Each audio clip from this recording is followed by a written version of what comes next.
Strategic Living with Brian Holmes, episode number 46, The Power of Social Entrepreneurship, an interview with great visionary and leader Sam Castor.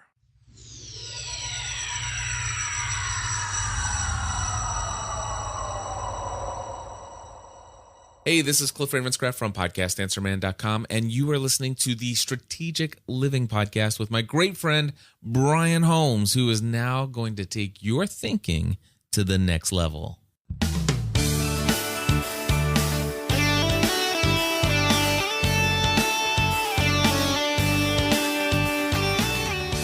Welcome to the program, everybody.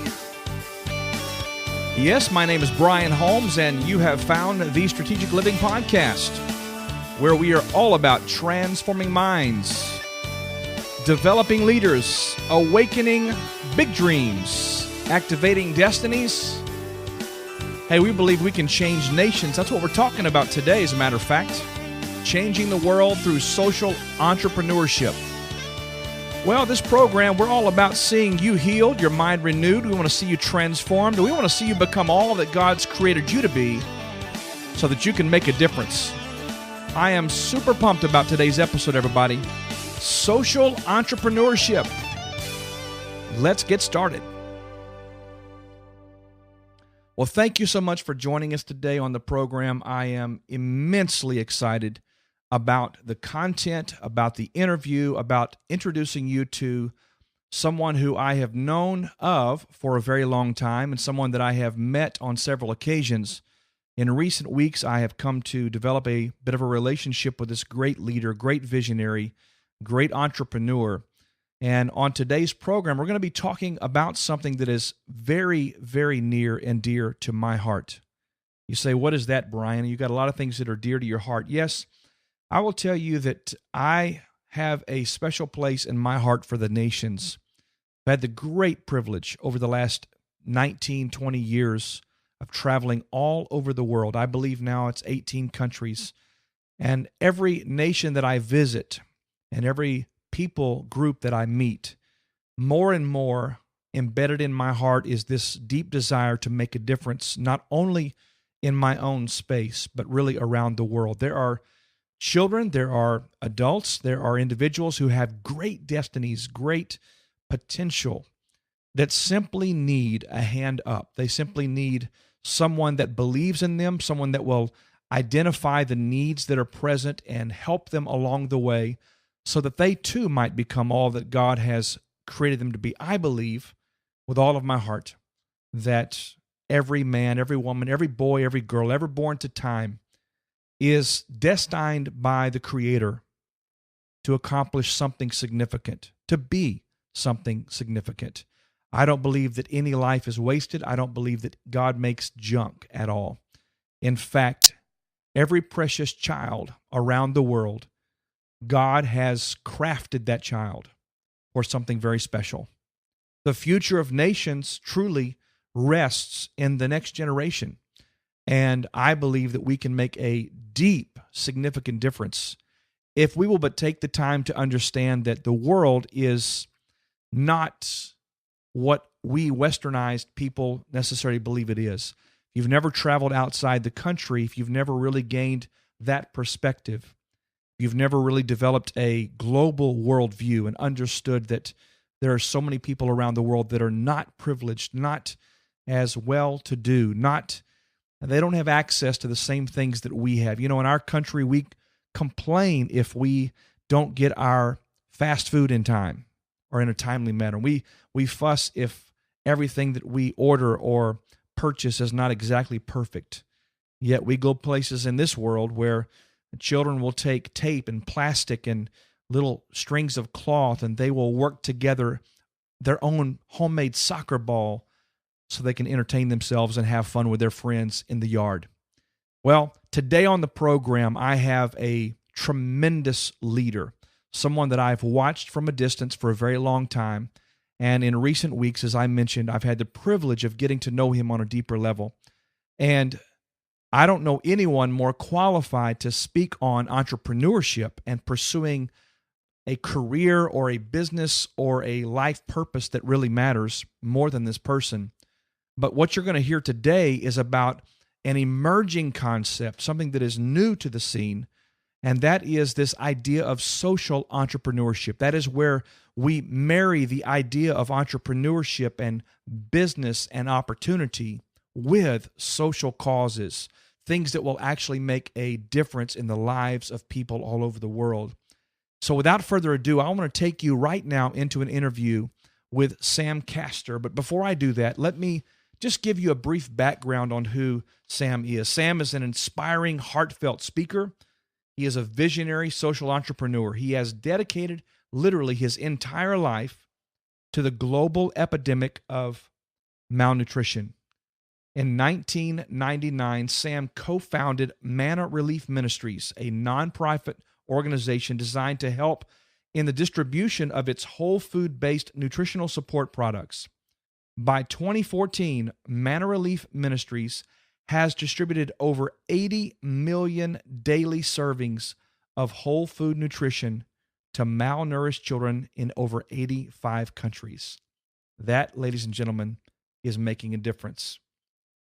Now, Sam focuses much of his time cultivating new alliances with global relief and feeding organizations in order to reach the world's most vulnerable children through the EM Squared project. This year, Sam was invited by former President of Mexico, Vicente Fox, to help put together and launch the EM Squared project. This project is a global social enterprise designed to provide the most advanced, standardized whole food solutions to the epidemic of childhood malnutrition. This movement provides the opportunity for compassionate people anywhere in the world to participate in the rewarding new business model of social entrepreneurship, while at the same time creating a sustainable funding mechanism for its donation program throughout the project. I tell you what you're about to hear, I believe, will impact you deeply. The need is great, and we have an opportunity to make a real difference in the world. Let's go right now to my interview with Sam Castor. Sam, it's great to have you in the studio today. Thanks for joining us, man. Well, thank you. It's a great pleasure to be here. You are involved in some amazing things and have been for many years around the world, but there is a new concept that seems to be emerging right now, that of social entrepreneurship. And I am so enamored by this, so excited about this. But before we really dive into that, tell us a little bit about you, about your history, about some of the things you've been doing with your company, Manna Relief, your foundation, and just give us a little bit of a backdrop about what you've been working on the last several years. Well, in 1997, my wife and I were supporting orphanage organizations around the world financially. And one of the organizations came to America, thanked people for our financial contributions, but at the end of the presentation just said, it's heartbreaking to see the condition of our children. We don't have really good food, and we don't have medicine, and our kids are struggling, with quality of life issues. And I had been in business in nutritional science, and I had developed a lot of technologies around whole food extractions of various types of nutrients. So I believed that I could make a difference. And so I introduced myself afterwards and said, I'd like to make a different kind of contribution. Let me just give you our whole food extract technologies. It's the most advanced technology in nutritional support. I think it'll radically impact your kids. And so she did. And next year, she came back with just an incredible report about how much better all the kids were doing. And at that point, my wife and I just thought, this is really our ministry. This is the extension of our business into a ministry perspective that we could tie what we're good at doing to what we're passionate about doing, which is meeting the needs of children. So we decided we need to sort of formalize that. So we started a ministry called Manna Relief. And, it's just like a 501c3. I never had run a not-for-profit before, so I figured out real quick it's full-time begging, part-time work. Exactly. Because nothing happens in that industry without money. And that is a full-time job, just doing fundraising. But it's the only thing that I knew to do. So we put a ministry together. We started raising funds, and we found a lot of people that felt the way that we did about the plight of these children. And so we started nourishing children in Eastern Europe originally, which sort of started spreading around the world. One ministry knew another ministry, one orphanage organization knew another. And, over the next 15 years, we probably went into 80 countries around the world. Wow. Almost 80 million daily servings of whole food nutrients have gone out of our organization. That is unbelievable. And I'm assuming in 80 countries, you're talking about probably most of the continents around the world you've been involved in at some level. Yeah, almost all of them. That's fantastic. Well, tell us a little bit about this piece. You just mentioned a moment ago that you figured out that there was a way to take what you were really good at on the business side of things and combine that with what you were passionate about and merge those two together. And if I understand correctly, that really is the foundational piece of what we're calling social entrepreneurship. That really is taking your God-given purpose and your passions and the things that you really have an acumen for and finding a lane to run in, which I talk about that on this program quite a bit. But tell us how that happened for you and what began to come to your mind, maybe some of the things that you discovered about social entrepreneurship that piqued your interest.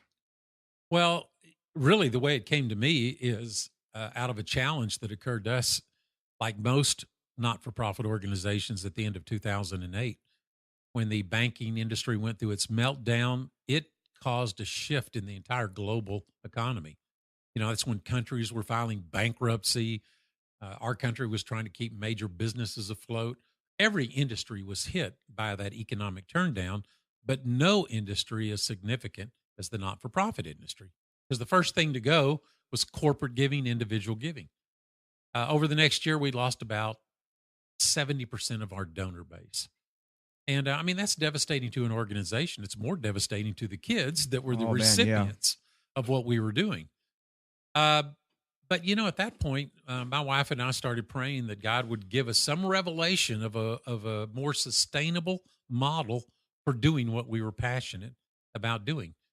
The answer to prayer came when somebody sent me an article from Harvard Business Review, and it was entitled, "Can Entrepreneurs Save the World?" And it was all about this revolutionary new model of doing business called social entrepreneurship. And just in a nutshell, it combines the technology base and cash flow of a for-profit company with the heart, the passion, and the mission of a not-for-profit organization in order to bring sustainable change to the world's biggest problems. So that, in a nutshell, is what the social entrepreneur model is.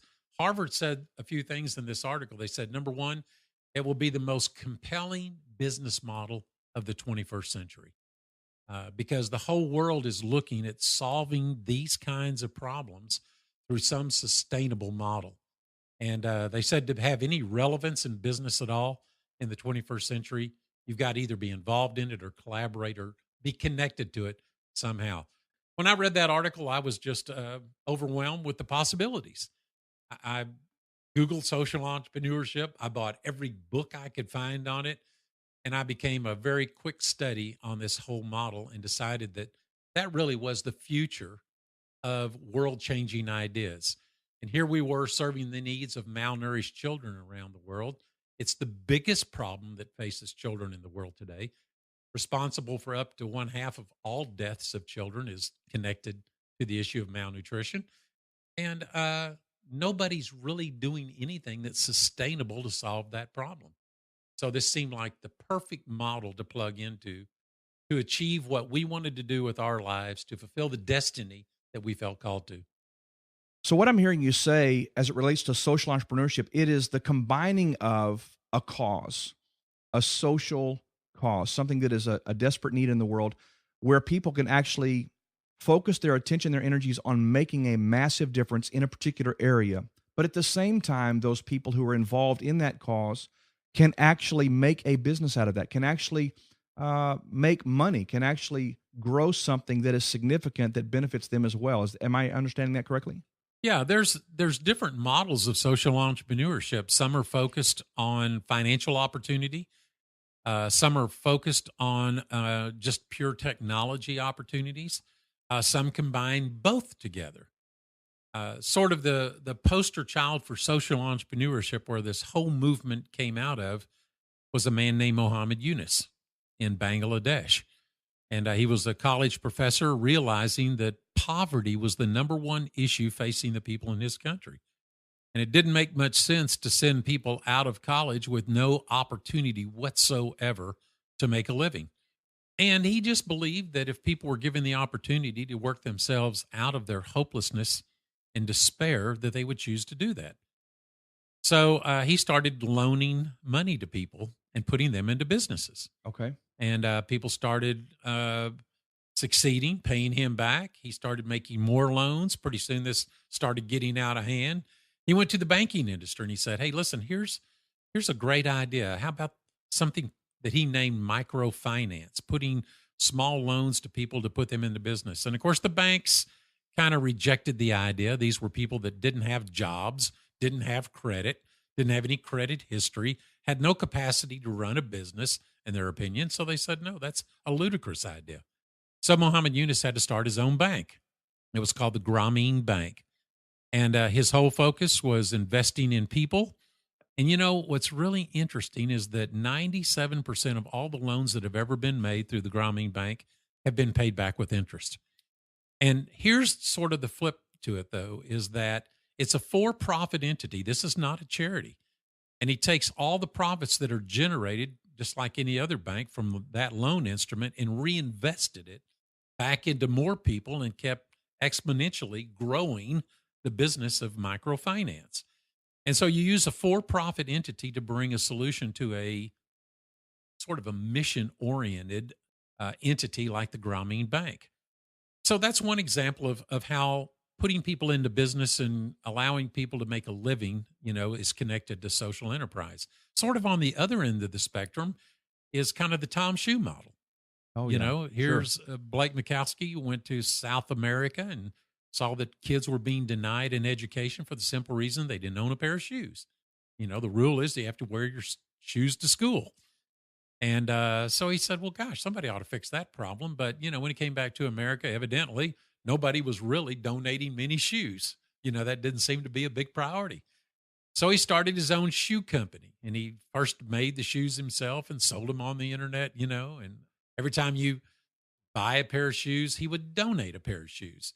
So there wasn't really a financial opportunity for people in that, but there was an opportunity to make a difference in the world. Today, Tom Shoes is just an incredible success story in this new model of social entrepreneurship. Only retailers make the profit.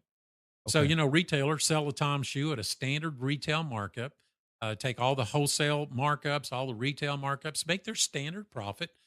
But the manufacturer, Tom Shoes, donates a pair out of their profit every time a pair gets sold. So, retailers now are involved in social entrepreneurship from a standpoint of selling a product that is linked to a mission-oriented cause like Tom Shoes. So all that we did in our model is we decided to combine both together. So we provide both a financial opportunity and through that financial opportunity, the ability to really change the lives of the world's most vulnerable children. Fantastic explanation. Now, what I'd love to hear about, because it brings us to a major point in this time together, EM Squared, the company you've just launched and you're bringing to the marketplace, has taken this model you've been describing and really applied it to, quite honestly, what you've always been doing, which is feeding children and helping to nourish them. But you've taken on the mission of eradicating and eliminating malnutrition around the world, but put it in a business model that allows people to come alongside, help that cause, but make a business out of it. How did you come to discover that this was the direction you wanted to go? At what point did you connect with the right people, the right situations to, I guess, spawn this idea? Well, I have distribution partners all over the world for my Manna Relief organization. And so we access the technology. We ship it to a more regional entity. In some areas of the world, it's a large church like in Guatemala. In some, it's a relief organization like in Africa. And they take our product and redistribute it, to feeding centers or orphanages in that region of the world. My partner in a distribution partner for Manna Relief in Mexico was former president of Mexico, Vicente Fox, and his wife, Marta. And they have a foundation called Vamos Mexico, which cares for the needs of the underprivileged children in their country. And so they've been distributing product through Manna Relief with me for over 5 years. Last year, I was down in Mexico and I was talking with President Fox, and I asked him, are you familiar with this concept of social entrepreneurship? Because I was just enamored with it. I wanted to find some way of connecting to that for a more sustainable funding model. And he said, yes, I'm very familiar with it. He said, I think in the 21st century, it's really the only thing that makes sense. He said, governments can't take on these types of projects. They're going broke. They're too inefficient, too ineffective, in many cases, too corrupt, to care for the needs of the most challenged people in the world, whether it's nutrition or clean water or education or whatever it is. And he said, big business is too focused on their bottom lines, and they don't allow the margins to account for this. It's not that there's not corporate giving going on, but corporate giving is not going to meet the needs of millions of people. Right. And he said, and of course, the charity model is, in my opinion, compromised for good. He said, we didn't go through a glitch in the economy. We went through a shift. And in the 21st century, the charity model will not provide sustainability to global issues. So he said, listen, I'm excited about social entrepreneurship. A good friend of mine is Mohammed Yunus. I'm going to host a conference here this summer in Mexico, and I'm going to bring 600 to 700 people together, start collaborations on ideas that could change the world using this model. And I'm going to invite Mohammed Yunus to sort of be the guest speaker and inspire people to greatness, using this model. And so he asked me to come down to the conference, and I did. Mohammed Yunus was the speaker, and he was inspirational, but he told a very unique story that really triggered the whole movement of EM Squared. He said, there's a misconception about microfinance. People thought we just gave people $20, $25 and told them to go start a business. He said that would have been ludicrous. Most of these people never even had a job before, much less run a business. So we had to create the businesses to put them into. He said the first true social business that we created was designed to attack malnutrition in the children of our country. Over 50% of the kids were malnourished. That is the number one reason they get robbed of their destinies. And we wanted to bring change to that issue. So we did a collaboration with Grameen Bank and Dannon Yogurt. They agreed to build a factory, make these little yogurt cups that could be enriched with vitamins, make no profit on it. Once they got their investment back, then we could sell them for whatever we wanted. He said that gave us the margin to meet the financial needs of the poorest of the poor. And so we took these little yogurt cups and we put them in retail stores. He said, not really much happened. And he said, I came to realize that the retailers didn't share the passion that I had for solving this problem. To them, it was another commodity. It was next to popsicles on the aisle behind diapers or whatever. And he said, there's nothing in that leads them to champion our cause. So he said, so then we took on a different strategy. We went into the villages and we enlisted our village mom organizations.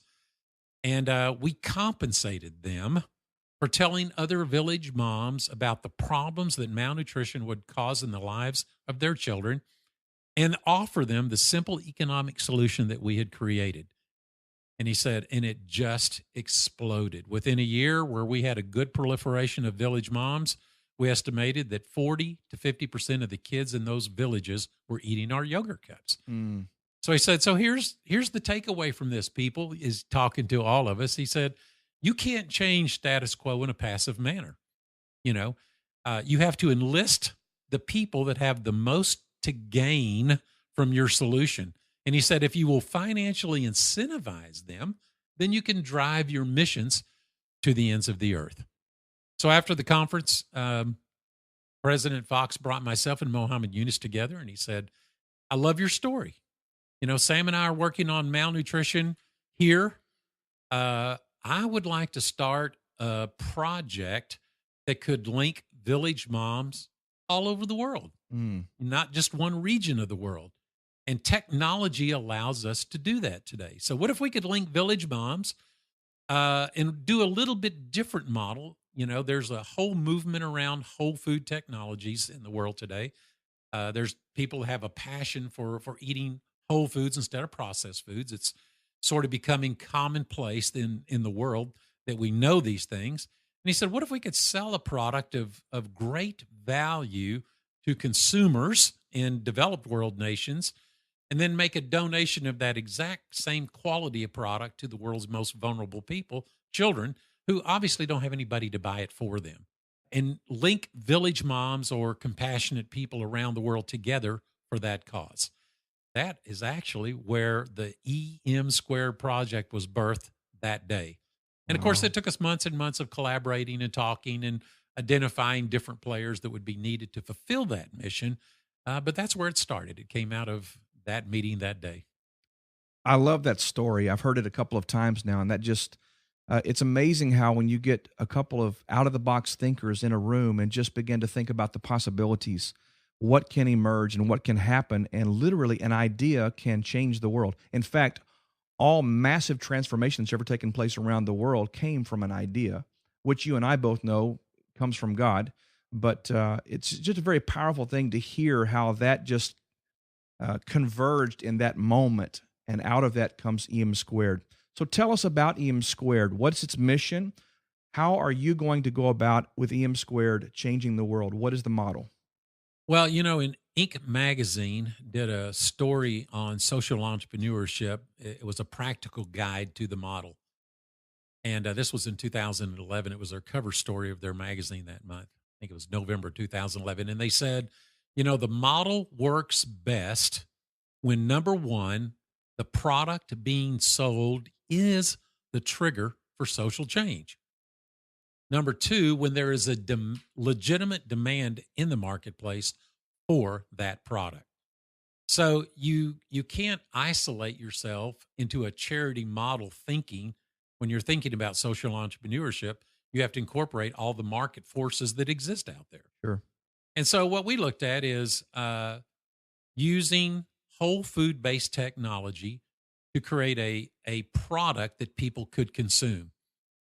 And, you know, in the world today, the delivery system for nutrition, especially when you're talking about kids, which is half of our equation, the best two delivery systems are a bar or a spread. A spread is like a peanut butter paste. And you can load those with the vitamins and the minerals and the proteins and the fats that are necessary to adequately nourish a child for an entire day.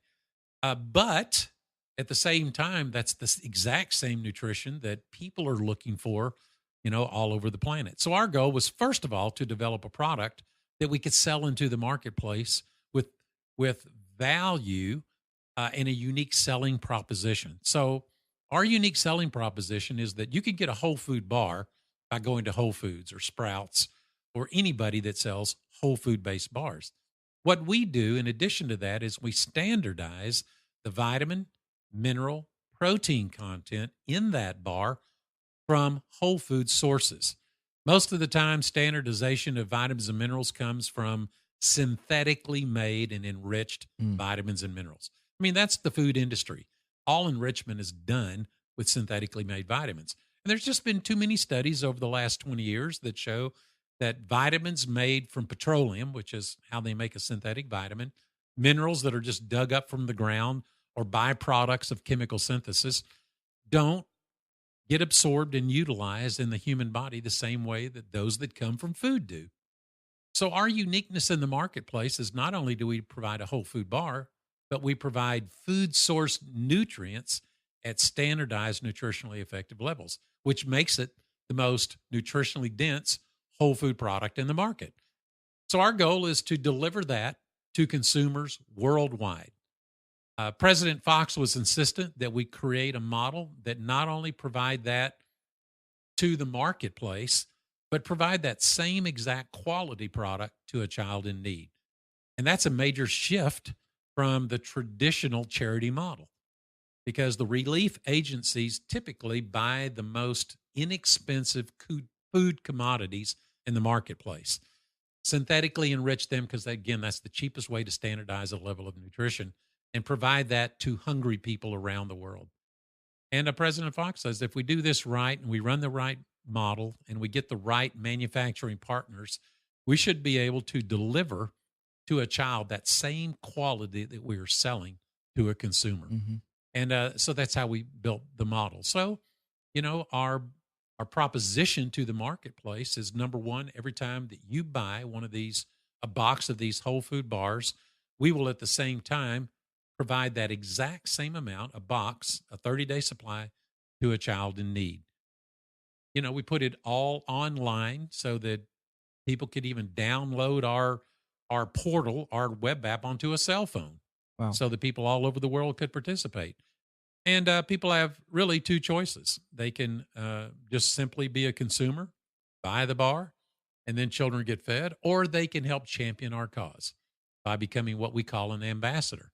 And all that means is that you subscribe to our portal entry into the EM Square project, and you can then start connecting other consumers or other ambassadors into the project and help us proliferate this message worldwide. Outstanding. You mentioned President Fox several times. What does it mean to have someone of that caliber, of that notoriety involved, and what kinds of contributions is he making right now to this project? How do you see his role?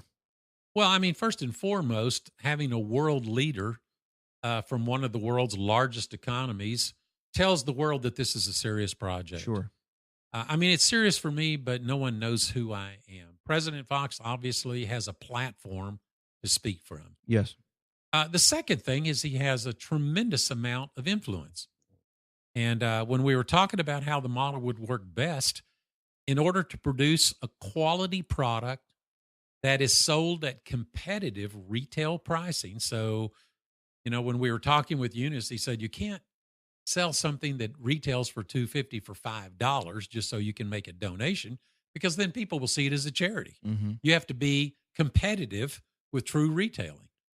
So he said, in order to do that, to make a bar, sell it at standard retail markup, and donate one of equal value, and then pay a network of village moms, you're going to need a manufacturing partner, like we found with Dan and Yogurt, someone who's willing to join the cause and not make their standard wholesale markups, because you won't be able to do the margins.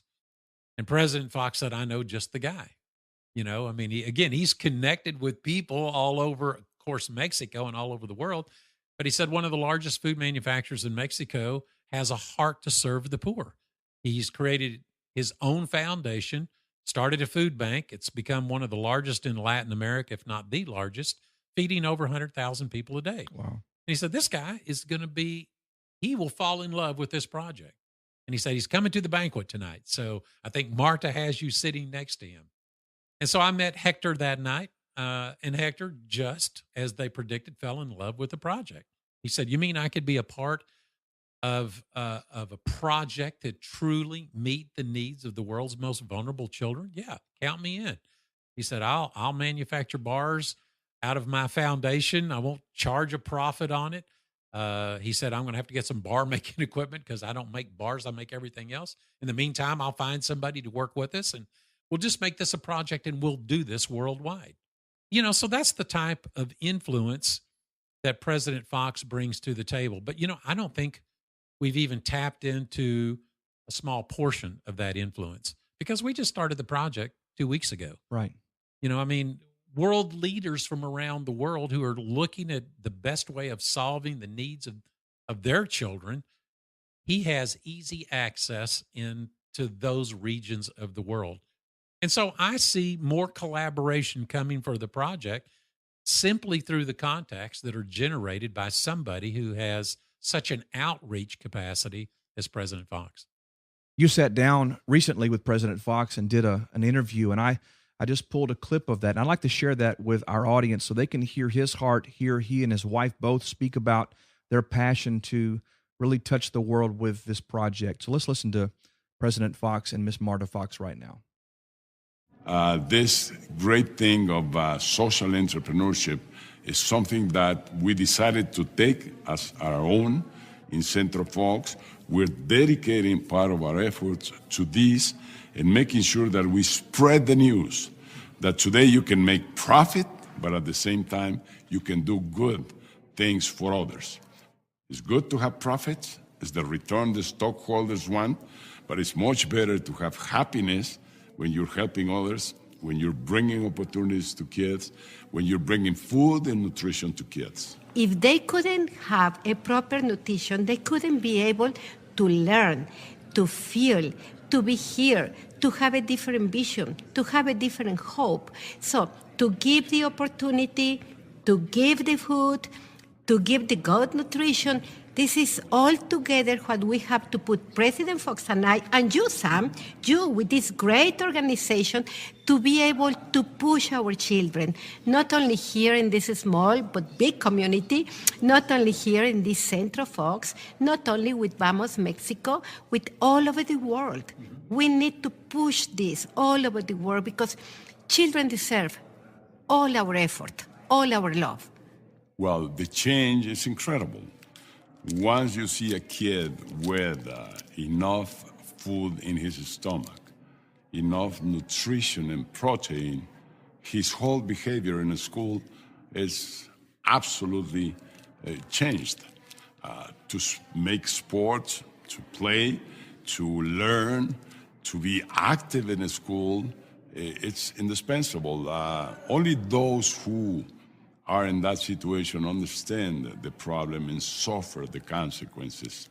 So please, all of us, be aware that we can do a change for them, that they are expecting that change, and that later on they will become successful citizens that will carry on with building this better world we all need in this 21st century.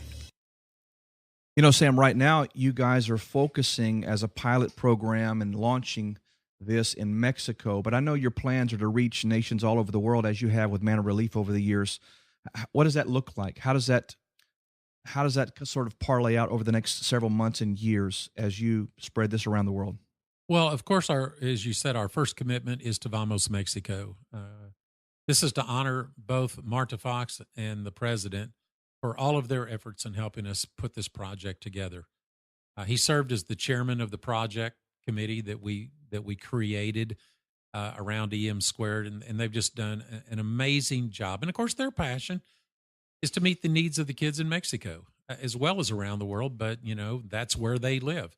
And this is what I found, Brian, is that people all over the world want to be a part of a world-changing organization, particularly if it's improving the lives of children. But everybody's concerned about the children in their country. Sure. And they should be. And it's just like selling a bar in America. You don't have to go in the 21st century to some foreign, underdeveloped nation to find a malnourished child. Mm-hmm. You know, just look across the table, look Exactly. down the street, go to the local school. I mean, there's an epidemic of malnutrition in every country of the world now. And it's because our diets and our food choices have so radically changed over the last 50 years. I read an article just the other day that said the new face of malnutrition in the world is childhood obesity. Mm. You know, you think of malnutrition in the perspective of starvation, but it's not. Mm-hmm. You know, kids that are starving get too little of the right kind of food. Kids that are obese get too much of the wrong kind of food. Right. But both of them will suffer the same long-term consequences of not having enough nourishment to properly keep them healthy. And so, you know, our goal is to find distribution partners in countries all over the world. I've got a great distribution partner that we're working with in Canada right now that is going to help us meet the needs of the most vulnerable children in Canada. There's organizations in the U.S., you know, that are focused on the poor, in Europe, in Asia. And of course, I've created and developed relationships with distribution partners all over the world. So getting product into countries is not my challenge, you know, because I have those relationships.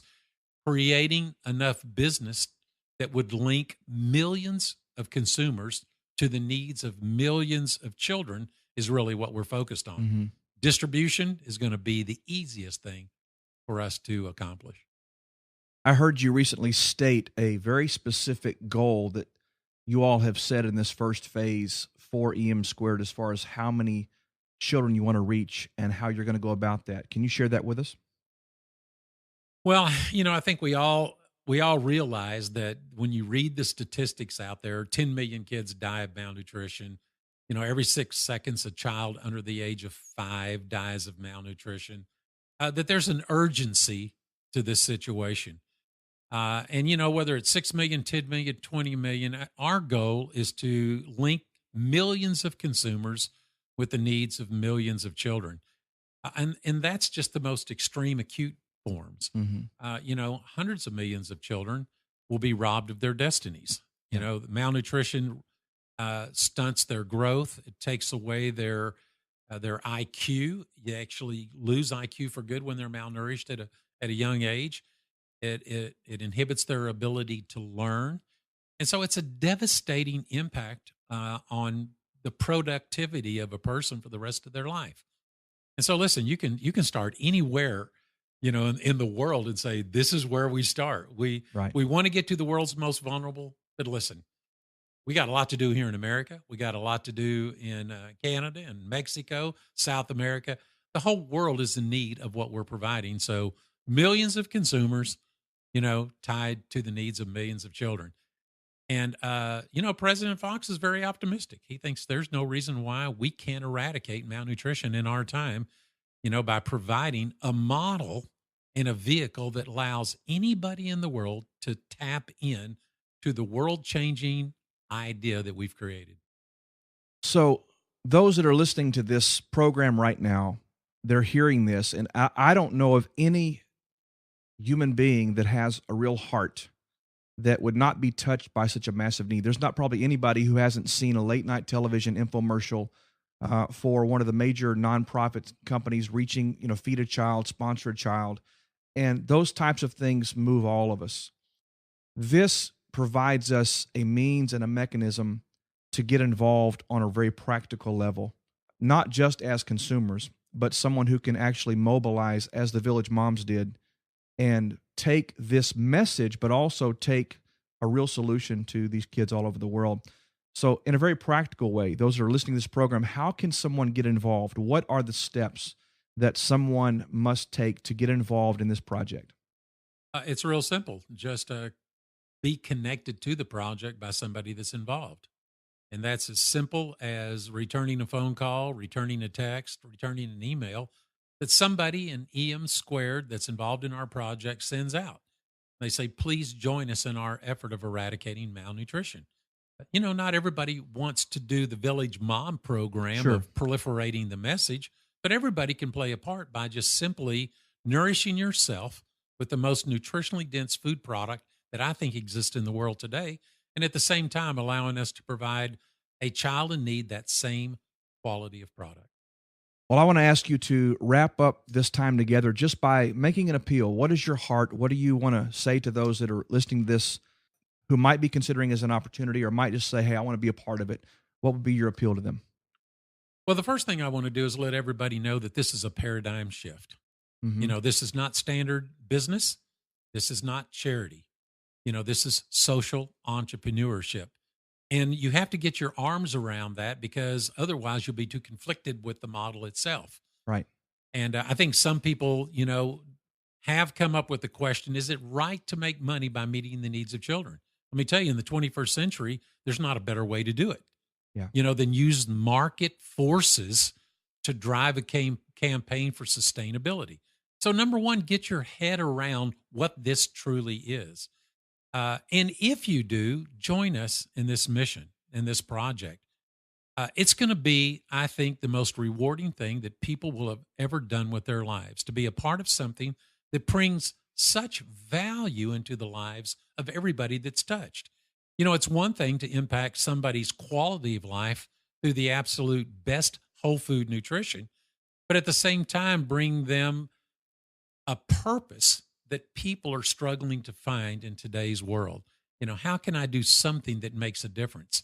I don't want to, and by the way, in social entrepreneurship, when I was connecting with Harvard Business School on this project, they said it's the number one curriculum demanded in business schools all over the world. Wow. because young people more than ever before want their life's work to equate to more than just making money. Wow. And that's the ability that a vehicle like this brings every person in the world, the ability to make a difference and do well by doing good. You know, Sam, I propagate a message myself that I believe every man, every woman, every child born to time is predestined by God with a great purpose. I believe God, in his infinite wisdom and power and scope, determines ahead of time what a child can do, what they can be, what they can accomplish, how many lives they can impact. And you're talking about touching children. It is my experience that most destinies are interrupted or interfered with early in life. No matter what the trauma, no matter what the issue, be it malnutrition or sexual abuse or, the death of a loved one, whatever it may be, most times, if you can somehow heal and address the childhood need, you can make a massive difference. And who knows, but one of those kids may be the president of Mexico one day, or the president of Zimbabwe one day, or the president of the United States one day. And our involvement, our ability to engage in this project could quite literally make that kind of a difference that not only affects a child's health, but could affect the destiny of an entire nation someday. So I believe in this, and I'm so grateful that we've connected along this line, and I'm committed to helping you to put this out there. So thank you for being with us today, and thank you for sharing your heart. Thank you for being an example of what the kingdom of God looks like in the earth, and we really appreciate that. Thanks for being here today. Thank you.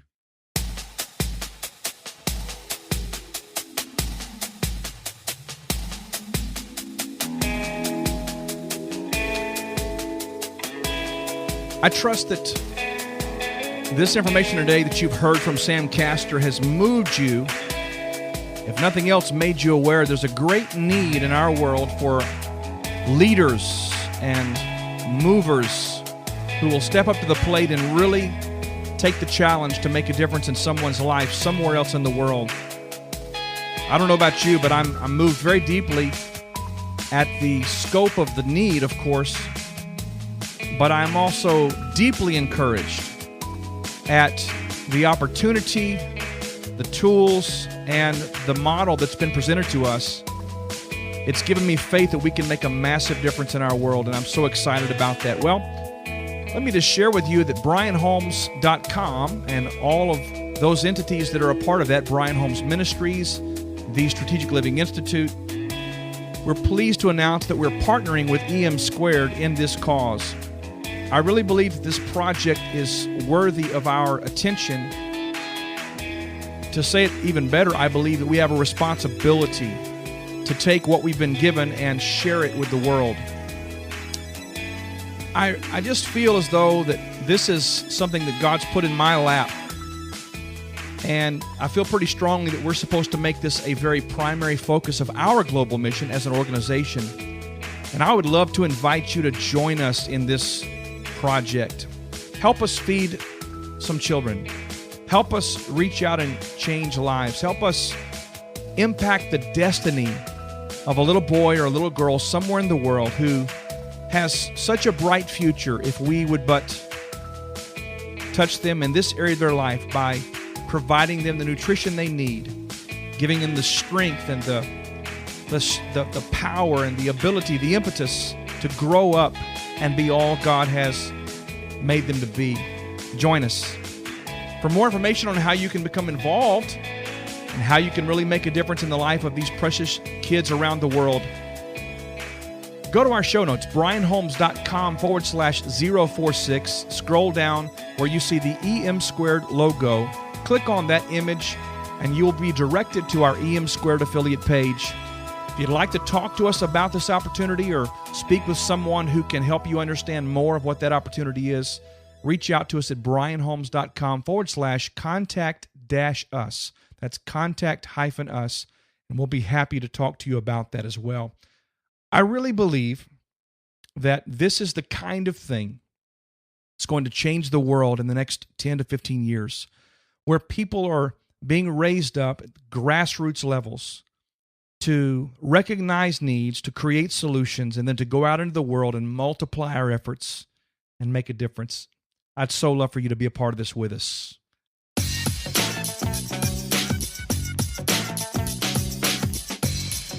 Well, as we wrap up today's episode, let me just remind you of a couple of things. We have our DFW Mastermind group that is getting closer and closer to being launched here in the Dallas-Fort Worth area, and we're excited about that.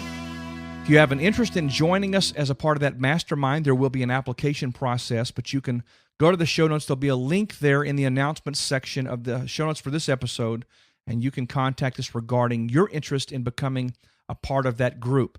Also, if you are looking for a life coach, an executive coach, someone who can come alongside and help you to move from the level that you've been on to the next place that God has for you and really achieve a new level of operation, new level of success and blessing in your life, I would love the opportunity to talk to you about possibly becoming your coach. I have a couple of openings right now, and those probably won't be there very long, but if you'd like to contact us, please do so. We'd be happy to spend some time with you on the phone and share with you some ideas about how you might move forward in a very productive and a very satisfying way.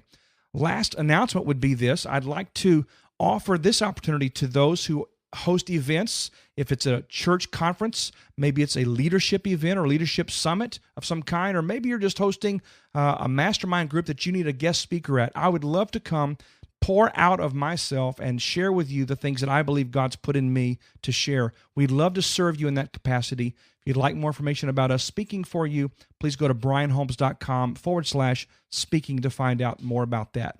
Have a quick favor to ask of you.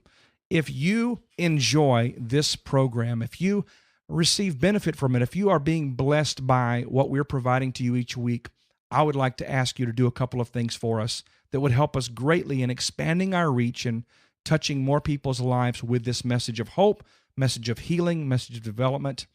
Subscribe to our podcast. That puts you in direct contact with what we're doing here. Also, share this with your friends, your associates on Facebook, Twitter, LinkedIn, Google+, and wherever else you might be engaged in social media. Leave your comments for us in each episode. Engage with us in conversation, either on Facebook, on Google+, wherever it is you converse with us. We invite you to do that as well. Something else, if you would rate our podcast in iTunes and or leave a review for us, that drives up our recognition in iTunes so that more people can find out about what we're doing here at the Strategic Living Podcast. We would so appreciate you doing that. Well, that just about wraps it up for today's episode. I trust that you are moved to action. It's not enough to have knowledge. It's not enough to be exposed to great information. Nothing's going to change until something changes in you, and that requires that you initiate the change. Well, go out and become all God has called you to be. You're made in His image. You're designed for a tremendous purpose. You really are destined for greatness. I believe the entire world is waiting for you to show up in your place of assignment where you can have the greatest impact. And you will. I really believe you will. Until next time, we say God bless you. We love you. Take care, everyone. We'll see you back here next week.